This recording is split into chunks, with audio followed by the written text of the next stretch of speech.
Oke, selamat pagi, selamat siang teman-teman semuanya. Saya akan sedikit menjelaskan mengenai, eee, pertemuan yang kedua kemarin karena belum sempat dijelaskan ya. Yang pertama kita akan membahas tentang menghidupkan dan mematikan komputer, terus yang kedua adalah spesifik komputer, terus yang ketiga adalah troubleshooting komputer. Nah, itu ya, kalau yang merakit ini kita sudah praktik kemarin. Nah, yang pertama kita akan lihat, oh iya, teman-teman untuk mengakses, semua ini selain di sekolah maya, teman-teman bisa login di sini ya, di konten Socrates, terus nanti bisa login menggunakan, username dan password untuk masuk akun di sekolah maya, sama aja, ya gitu. Nah, kita akan semester akan sedikit menjelaskan tentang, proses menghidupkan komputer itu seperti apa yang baik dan benar. Nah, semua rata-rata teman-teman, nggak ada masalah ya dengan menghidupkan komputer. Rata-rata Mister yakin kalian sudah pada bisa dan terbiasa. Nah, ini eh, di sini kita akan membahas, intinya adalah menghidupkan dan mematikan komputer secara baik dan benar gitu, sesuai prosedurnya gitu ya. Sedikit saya jelaskan, jadi menghidupkan dan mematikan komputer itu tidak bisa seperti kita menggunakan elektronik yang lain, karena kita, kaitannya seperti kita mematikan lampu ataupun yang lainnya, karena komputer itu memiliki hardware dan juga software. Jadi ketika mematikannya itu secara paksa tentu akan berakibat atau berdampak buruk pada komputer gitu. Nah, ini mematikan komputer dengan cara yang tidak benar dapat berakibat fatal pada komputer, bahkan menyebabkan kerusakan secara tiba-tiba. Nah, artinya arus akan terputus secara mendadak, juga sistem atau software kalian pastikan akan korup. Terus sisi lain juga, eh, dokumen kalian juga nggak akan tersimpan.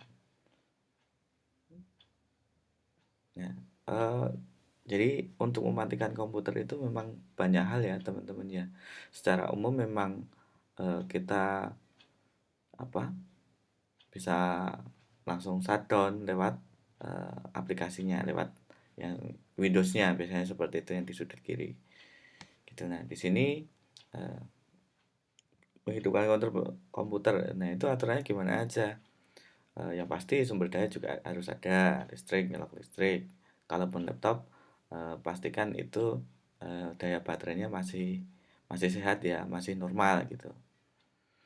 Nah, terus tekan tombol power seperti biasa, tombol daya power, terus yang selanjutnya. Nah, mematikan komputer ini ada juga bermacam cara ya, di komputer Windows terutama. Bagi teman-teman yang pakai Mac, eh, silahkan untuk belajar sendiri, nanti kita bahas mungkin di lain waktu, bisa tanya ke Mister gitu. Nah, urutan yang paling sering kita gunakan adalah ya ini, kita melakukan klik shutdown, icon power pojok kanan bawah, start, terus klik icon power, terus shutdown. Nah, tunggu proses sampai selesai. Nah, ada cara lain nih yang mirip-mirip nih. Start, terus ini ada opsi pilihan shutdown, sign out, sleep, hibernate, biasanya kayak gitu-gitu ya. Nah, lalu restart, sleep, lah gitu ada. Nah, terus yang selanjutnya, bisa lewat itu. Yang selanjutnya itu caranya yang agak rumit. Nah, ini lebih ke hotkey teman-teman. Jadi kalau teman-teman males untuk ngetik yang ngeklik yang di yang di icon Windows-nya, terus harus milih-milih, itu kan kelamaan. Kadang itu ada hotkey itu semacam tombol khusus di keyboard. Nah, untuk teman-teman pengguna Windows itu cukup, ini ada alternatif, yaitu ALT plus F4. Nanti akan muncul opsi seperti ini, ALT per F4, maka akan muncul tombol shutdown. Tinggal di oke aja, maka komputer akan shutdown. Nah, cara-cara eh, ini kita menuliskan script di komen ya, di run ya. Kita ketik Windows R, terus kita ketikkan shutdown, garis miring S, maka dia juga akan shutdown. Terus yang selanjutnya di situ, nah ini agak lebih rumit lagi nih. Bukan rumit sih, tapi ada opsi lain lagi. Eh, kita ketikkan ya seperti tadi Windows R, terus kita tulis slide to shutdown, dan tekan enter tuh, terus dia akan shutdown. Nah, ini ada opsi yang terakhir, kenapa memakai Ctrl Alt Del. Nah, ini biasanya digunakan ketika komputer itu sudah blank atau ngehang. Ngehang artinya dia nggak ada pergerakan sama sekali. Ketika diklik dia nggak respon. Nah, seperti itu biasanya kita opsi terakhir adalah menggunakan alternatif seperti ini. Ctrl Alt terus sama delete, maka dia akan muncul ke seperti ini ya, halaman kayak task manager gitu ya. Nah, nanti kita pilih opsi. Nah, ini biasanya ke task manager ada nih, munculnya ada eh, untuk ke log, terus switch user. Switch user itu kita berubah akun ya, bisa dari administrator ataupun user yang lainnya. Terus sign out, kita keluar, terus change password, ganti password. Nah, di sini kita masuk task manager teman-teman biasanya. Gitu. Nah, kalau selain di sini, nah setelah muncul ini shadownya gimana? Nih di pojok kanan bawah. Nah, kanan bawah tinggal klik shadow. Gitu. Nah, ada juga pengaturan yang untuk ngatur secara otomatis. Jadi, semisal komputer ini kita tinggal atau laptop kita tinggal kemana gitu. Terus waktunya juga kita nggak tahu nih. Maksudnya kita tinggal kita pulang kapan. Misalkan kita pas baru download, wah ini kira-kira selesai jam sini nih, atau kita pergi kemana gitu kan. Biar mati otomatis kita bisa atur tuh waktunya tuh. Nih, ini dengan cara otomatis itu dalam waktu tertentu, gitu kan, dengan menggunakan kode tertentu. Nah, di sini contohnya kita jalankan melalui run juga, Windows Run, terus kita ketikkan kode shutdown eh, ST. Nah, kamu bisa menggunakan ST ini adalah apa untuk mengatur waktunya teman-teman, bisa ke detik. Nah, adalah satuan detik, artinya perintah tersebut akan dijalankan setelah waktu yang ditentukan. Artinya, semisal 1000 detik setelah kalian setting, itu akan mati dengan sendirinya. Nah, kenapa kok kita harus mematikan komputer itu secara wajar ya? Karena memang kalau kita tidak mematikan komputer dengan benar, itu dampaknya akan banyak gitu ya. Ini contohnya yang nggak benar itu seperti apa sih? Mencabut kabel kabel langsung, ini untuk komputer ya. Matikan komputer force shutdown dengan cara menahan tombol power, artinya kita tahan tombol power sampai mati. Nah, di sini action force shutdown lagi, terus mencabut baterai laptop. Nah, ini udah kasar sekali nih. Atau biasanya itu yang sering kita nggak sengaja ketika kita pakai komputer dan tiba-tiba listrik mati gitu. Nah, hal yang terjadi akibat sering mematikan komputer yang tidak sesuai prosedur adalah kerusakan pada hardware internal komputer. Jadi, karena hardware itu teraliri arus listrik yang saling terhubung, ketika dia mati mendadak, maka dia akan kaget ya, kaget ada arus listrik statis yang menyebabkan komponen itu akan cepat rusak. Terus dari sisi softwarenya juga ada software yang rusak karena filenya korup. Jadi ketika kita proses masih menjalankan proses, ketika katakanlah menyimpan data ya, menyimpan data gitu atau copy data gitu, tiba-tiba mati, otomatis datanya juga akan rusak gitu ya. Nah, ini hasil pekerjaan juga akan hilang. Nah, kerusakan pada sistem informasi. Nah, biasanya ini nanti kita nyalakan terus hanya muter-muter di logo doang, tidak sampai ke komputernya. Di komputer seperti biasa langsung ditampilan di halaman Windows di awal gitu. Oke, kita lanjutkan untuk yang selanjutnya. Eh, itu terus yang selanjutnya adalah kita ke spesifik komputer, teman-teman. Nah, spesifik komputer itu apa apa aja sih gitu. Nah, kita yang di part yang kedua kita belajar tentang spesifik komputer. Nah, komputer itu sebenarnya kan diperuntukkan sesuai dengan kebutuhan ya, komputer ataupun laptop yang kalian gunakan itu dengan spesifikasi tertentu itu hanya bisa digunakan oleh pekerjaan tertentu. Jadi di sini mengetahui spesifik komputer yang dibutuhkan sesuai dengan kebutuhan ya, terutama ya. Nah, komputer multimedia itu seperti apa, terus desain grafis itu seperti apa, untuk office ini untuk pekerja kantoran, terus yang terakhir itu biasanya untuk yang teman-teman hobinya game gitu ya. Nah, kenapa kita perlu? Karena tidak semua komputer dapat digunakan untuk semua aktivitas. Katakanlah seperti ini. Kalau komputernya bagus, itu mungkin bisa ya untuk aktivitas di bawahnya. Tapi ketika komputer kalian itu hanya office, itu nggak bisa buat editing video. Ya bisa, tapi kemampuannya juga akan terbatas. Mungkin akan lama responnya, mungkin akan lambat, kurang kurang enak dilihat dan sebagainya. Tentu akan kurang menunjang. Nah, berikut beberapa cara menentukan spesifik komputer yang sesuai dengan kebutuhan. Nah, katakanlah kita mau beli komputer ya ini ya, kita beli komputer, kita keperluannya untuk apa sih? Nah, kita sesuaikan dulu untuk multimedia, office, untuk programming, desain grafis, akunting, dan game. Nah, teman-teman ini bisa bisa bisa nanti bisa googling ya, komputer gaming itu yang seperti apa sih? Terus kita komputer office itu yang seperti apa gitu. Walaupun bentuknya sama, cuma yang membedakan adalah spesifikasinya gitu ya, spesifikasinya. Nah, memilih jenis prosesor ya. Prosesor itu yang biasanya ada Core i3, terus ada Core i5, terus ada Core i7, bahkan sekarang ada Core i9 gitu ya, Core i9, sorry. Nah, terus memilih motherboard ini tentunya yang sesuai dengan apa itu? Sesuai dengan prosesornya gitu. Nah, terus hard disk ini adalah tempat penyimpanan teman-teman. Kalau kalian itu sekiranya nyimpen file-file yang gede kayak video, terus kayak file yang biar installer game atau apa yang gede-gede itu mestinya dia akan lebih gede. Tapi kalau kalian hanya perlunya Office, nyimpen semacam dokumen, file Excel, file Word, kayak gitu-gitu nggak perlu yang gede-gede amat. Gitu. Terus memilih RAM. Nah, RAM ini fungsinya apa sih? RAM kan fungsinya adalah eh,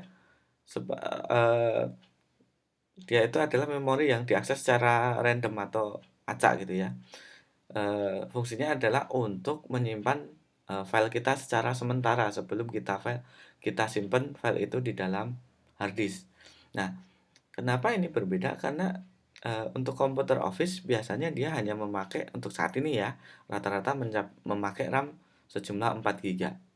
Nah, terus untuk komputer yang desain biasanya dia memakai RAM 8 GB. Terus untuk komputer yang dia digunakan untuk editing biasanya adalah menggunakan RAM yang sangat gede ya teman-teman ya. RAM-nya itu biasanya yang tinggi, mungkin sekitar 16 kalau untuk standar komputer desain komputer video editing untuk saat ini gitu. Nah, oh iya, kembali lagi ke ini, Mister tadi lupa menjelaskan. Nah, hard disk ini sekarang ada dua tipe teman-teman, ada yang HDD, ada juga yang SSD. Nah, yang membedakan adalah kalau hard disk ini kita masih mechanical, cara kerjanya adalah piringan hitam. Tetapi kalau SSD itu dia sudah elektronik ya, artinya tidak ada mechanical di sini. Nah, rata-rata sekarang adalah menggunakan yang namanya SSD. Dia lebih cepat untuk mengcopy ataupun memproses data itu 10 bahkan lebih 10 kali lipat bahkan lebih kecepatannya dibandingkan dengan hard disk. Maka untuk saat ini disarankan sudah beralih dari hard disk itu ke SSD gitu ya. Nah, terus power supply. Nah, power supply ini adalah fungsinya uh, untuk membagi kebutuhan tenaga listriknya ya. Ya, ini semakin komputernya tinggi juga otomatis kebutuhan tenaganya semakin gede. Maka biasanya voltasenya itu akan semakin gede untuk komputer gaming dan sebagainya itu akan semakin gede. Nah, memilih VGA, Video Graphic Adapter. Nah, ini akan mempengaruhi kualitas gambar, juga mempengaruhi tingkat pixel, resolusi, dan sebagainya. Makanya untuk yang memakai VGA ini adalah biasanya di komputer gaming dan juga komputer editing karena dia memerlukan eh, apa ya? Memerlukan resolusi resolusi yang tinggi untuk pemrosesan gambarnya dengan kualitas gambar yang bagus. Tentunya memerlukan VGA card ini. Gitu. Oke, nah kita di tahap yang selanjutnya untuk, troubleshooting komputer. Nah, ini sedikit teman-teman biar tahu, eee, ini sih cara cara kita biar kalau ada masalah di komputer itu seperti apa cara penanganannya. Tidak melulu kita langsung, ke tempat servis gitu ya, kita bisa atasi sendiri. Dan bahkan sekarang, kita kalau bingung masih bisa bertanya ke Google gitu kan, googling masih bisa googling. Nah, troubleshoot itu seperti apa aja sih ya?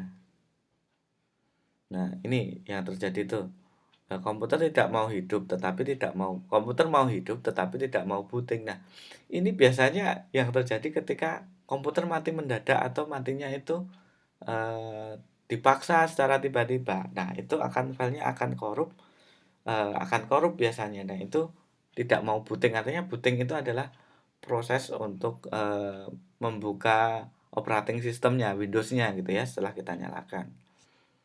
Nah, ini ada beberapa instruksi ya teman-teman, pip 1 kali untuk kondisi komputer baik, eee, 1 kali panjang. Nah, ini bisa teman-teman bisa dengarkan ini memiliki kode-kode tertentu.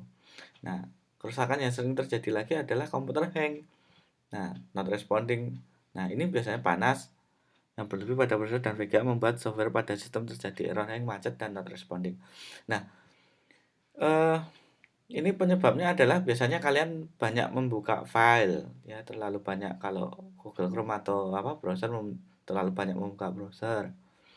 Terus membuka file yang terlalu gede, terus yang nggak sesuai spesifikasinya. Gitu kan tiba-tiba komputer hang atau macet. Nah, ini salah satu caranya adalah kita eh, pakai ke ke kontrol alt del gitu yang tadi ya kita bisa kita restart atau kita restart sih shutdown dulu atau kita restart aja biasanya Mister itu kalau ada mengalami seperti itu langsung kontrol alt del terus kita restart. Nah biasanya setelah di restart komputer hang itu akan tidak hang lagi biasanya gitu langsung akan normal kembali. Nah biasanya terus yang selanjutnya kita lupa password atau jamnya berubah-ubah. Nah, itu biasanya kalau di komputer ataupun di laptop yang sudah lama gitu ya, biasanya jamnya itu akan berubah-ubah karena baterai apa? Karena baterai jam itu sudah habis baterainya, maka perlu diganti. Nah, baterai di komputer itu namanya baterai CMOS, teman-teman. Itu rata-rata 4 tahun, 5 tahun lah itu awetnya segitu. Nah, kalau dia sudah habis maka jamnya akan berubah-ubah gitu. Nah, jamnya akan ya berubah-ubah karena tidak kesimpan ya settingan jamnya. Terus, nah monitor tidak mau menampilkan gitu ya atau mau tidak hidup teman-teman nggak usah khawatir biasanya kita cek dulu yang pertama kabel powernya kita kencengin dulu ya kita cek dulu apakah sesuai atau sudah kenceng atau belum terus apakah ada kabel yang putus atau tidak terus setelah itu kabel VGA-nya VGA itu yang keamanan biasanya warna biru teman-teman rata-rata adalah warna biru kalau nggak warna biru sekarang itu warna hitam itu biasanya HDMI nah itu coba dikencengin terlebih dahulu nah selain itu juga eh, apa input outputnya juga diperhatikan gitu kan siapa tahu itu berubah nah ini hanya berlaku di komputer kalau di laptop kayaknya nggak ada kabel VGA ini itu nggak memang nggak ada kecuali kalau kita sambungkan ke proyektor gitu. Nah, komputer tidak mau hidup, masalahnya banyak ya. Jadi, yang pasti indikator lampunya nggak nyala itu berarti entah itu ada power supply-nya mati, entah itu listriknya mati, entah kalau ada teman-teman di rumah itu memakai yang namanya stafel atau apa itu peningkat daya gitu ya atau UPS biasanya di situ mati UPS-nya gitu. Terus monitor menjadi gelap saat loading Windows kemudian disebabkan karena setup driver untuk monitor sudah dapat setting resolusi. Nah, ini salah setting resolusinya, teman-teman. Mungkin terlalu kegedean atau kekecilan, maka monitor ini tidak support ya untuk membuka resolusi yang tinggi biasanya gitu. Akan berubah di situ. Ketika menekan tombol power atau power stick tidak ada daya kipas power supply tidak hidup. Nah, artinya ini biasanya power supply-nya ini mati, teman-teman. Nggak bunyi kipas, nggak ada bunyi kipas, nggak ada bunyi apa, berarti ininya mati. Nah, ini perlu diganti kalau komputer itu pakai power supply. Nah, ini teman-teman yang pakai printer, ini ya, printer tidak bisa mencetak dengan baik. Nah, ini yang pertama kita cek kabelnya, terus kita cek powernya sudah nyala atau belum, terus kita cek kertasnya gitu kan. Kertas perintah dengan baik, perintah printer benar atau tidak. Terus yang kedua, pilih printernya benar atau tidak gitu kan. Nah, teman-teman nanti setiap setiap error itu pasti akan muncul notif. Nah, teman-teman silahkan pelajari notifnya apa gitu. Nah, kira-kira sampai di situ teman-teman, gitu ya. Nanti silakan teman-teman eh, apa lihat video ini untuk secara utuh biar nanti teman-teman sedikit jelas untuk mengerjakan kuisnya gitu. Terima kasih.